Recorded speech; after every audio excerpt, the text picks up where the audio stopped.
Je vous lis un texte dans le livre des Actes des Apôtres, au chapitre 10, le verset 43 qui affirme ceci: « Tous les prophètes rendent de Jésus le témoignage que quiconque croit en lui reçoit par son nom le pardon des péchés. » Je voudrais vous parler du problème universel du péché.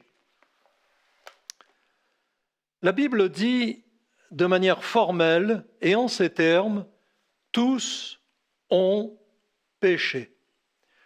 C'est une interpellation, c'est une affirmation qui peut nous choquer, mais qui doit nous amener à nous remettre en question et à nous regarder dans le miroir de la Bible, dans le miroir de la parole de Dieu, concernant cette question essentielle de la nature humaine, question d'une telle gravité que non seulement elle peut handicaper notre bonheur ici-bas, mais qu'elle aura sans aucun doute des conséquences éternelles.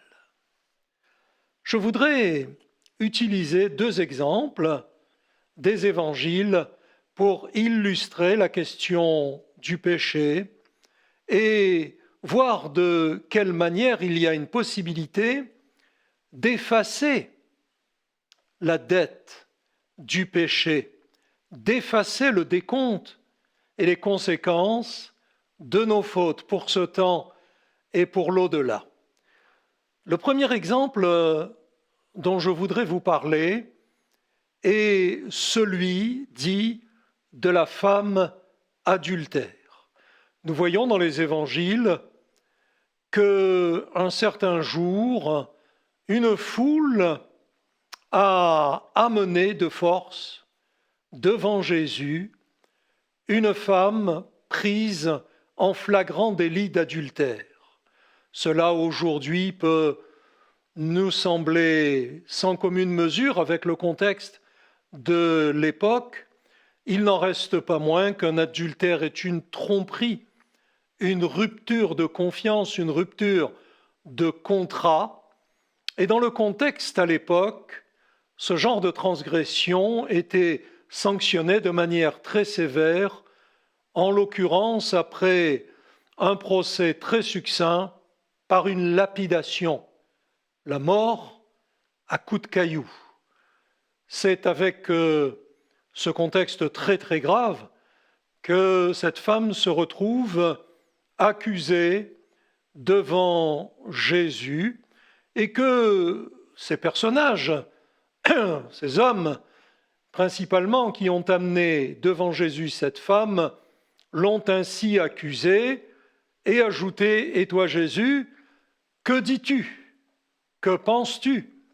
Que décides-tu » Et l'Évangile alors décrit une scène étonnante.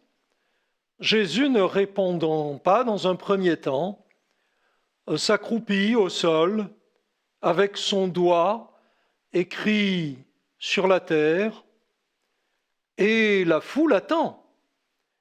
Elle est dans l'expectative. Jésus est réputé un homme saint. C'est cet homme qui va de lieu en lieu, annonçant le message du royaume de Dieu, invitant les hommes et les femmes de son temps à se repentir de leurs péchés, à donner leur vie à Dieu et à mener désormais une vie pure, droite, sainte.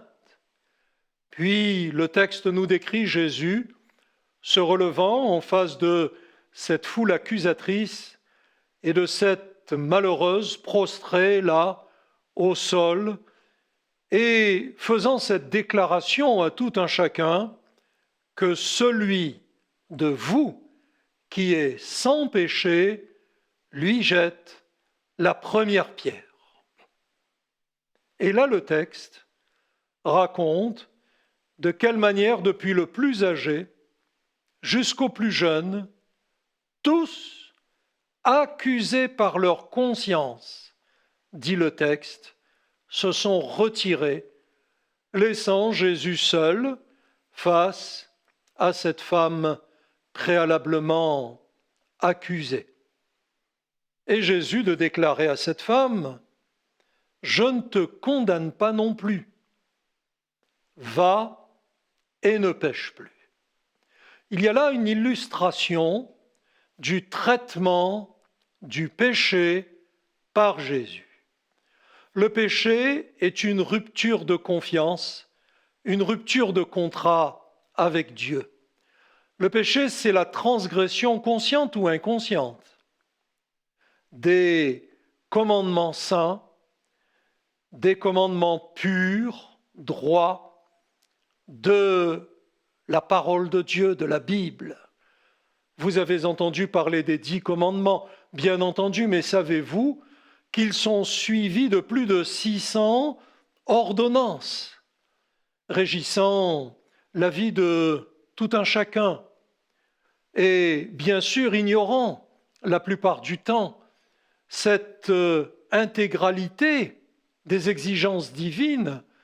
Eh bien tous et toutes qui que nous soyons, et depuis notre plus tendre enfance, nous avons transgressé l'un ou l'autre qui pourrait prétendre qu'il n'a jamais menti, qu'il n'a jamais convoité, qu'il n'a jamais eu des pensées de haine, de violence, d'amertume à l'égard de l'autre, qu'il n'a jamais été égoïste, égocentrique, qu'il ne s'est pas soucié de Dieu pour la direction de sa vie, vivant dans l'intégralité, et comme quelquefois se dit ou se disait beaucoup plus souvent auparavant, vivant dans le péché. C'est étonnant, mais cette expression revient aujourd'hui. J'ai entendu des jeunes récemment décidés de se marier parce qu'ils avaient compris qu'ils, d'après leurs propres termes, vivaient dans le péché. Le péché est une transgression des lois divines qui déjà crée un malaise, un mal-être dans notre être intérieur, qui peut avoir des conséquences dramatiques sur notre couple, sur notre famille, sur la société dans laquelle nous vivons. La Bible dit que le péché, c'est le problème. Elle dit même que c'est la honte des peuples, des nations. Mais plus grave, la Bible déclarant que l'aboutissement du péché, c'est la perdition éternelle, les conséquences de nos fautes se perdurent dans l'éternité. Au travers du traitement du péché, entre guillemets, et si je puis me permettre, de Jésus vis-à-vis de cette femme, nous comprenons quelle est la volonté de Dieu à ce sujet, au sujet du péché, et à notre sujet, nous, pécheurs, pécheresses de nature. Nous voyons ici que cette femme est condamnée, et cela est en accord avec ce que dit la Bible. Toute transgression doit avoir une sanction. Le salaire, les conséquences du péché sont dramatiques, par décret divin. Mais nous voyons de quelle manière Jésus lui aborde la question. Jésus nous interpelle. Quel est celui d'entre vous qui peut dire qu'il n'a jamais péché?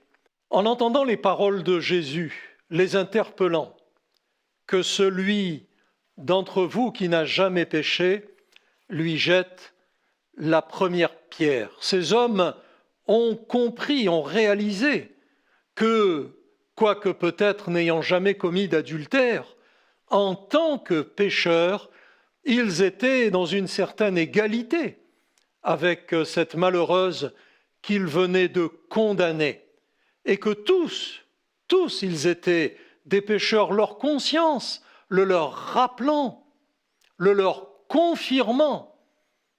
Nous sommes des pécheurs et des pécheresses, et nous avons besoin du pardon de Dieu.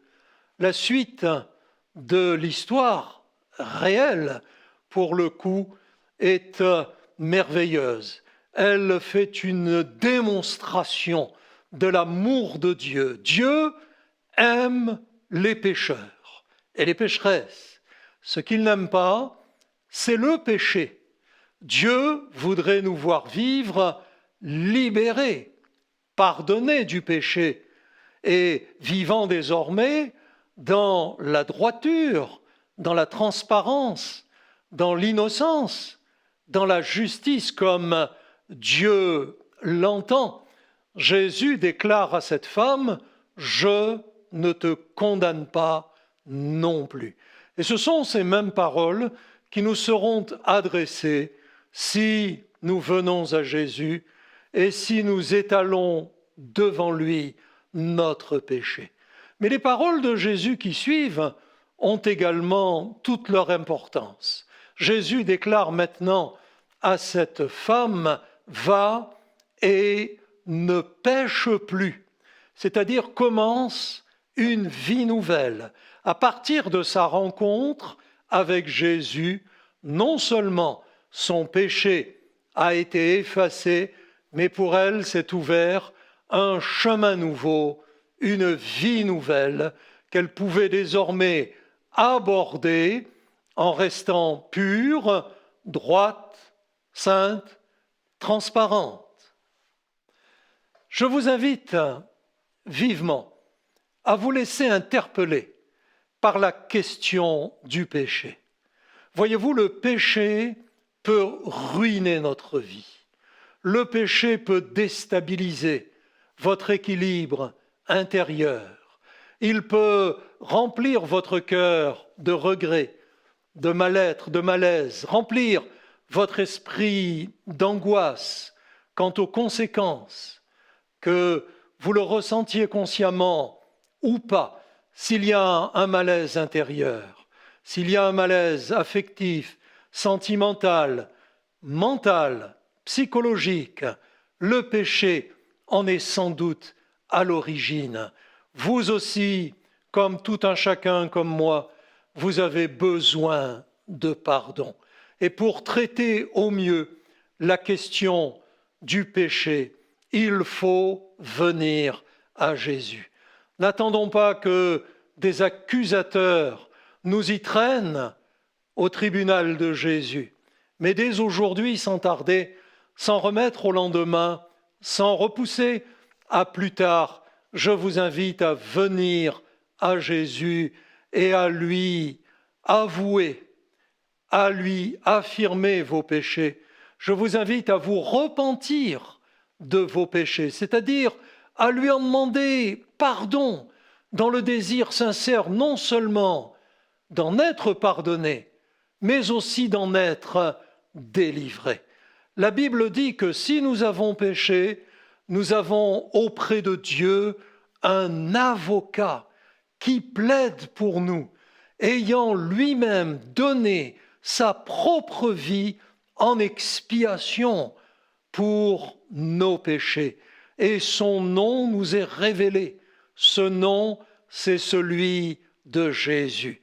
Voilà pourquoi, lors de la première lecture, j'ai rappelé ce que dit le livre des Actes des Apôtres.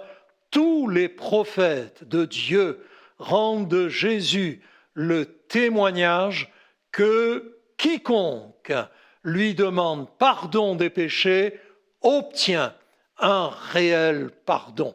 Lorsque nous demandons pardon à Dieu de nos péchés au nom de Jésus-Christ, en référence à l'œuvre de Jésus sur la croix, alors il lave notre âme, il purifie notre cœur, il libère notre esprit. Désormais, nos fautes passées sont oubliées devant lui et il nous ouvre une route nouvelle.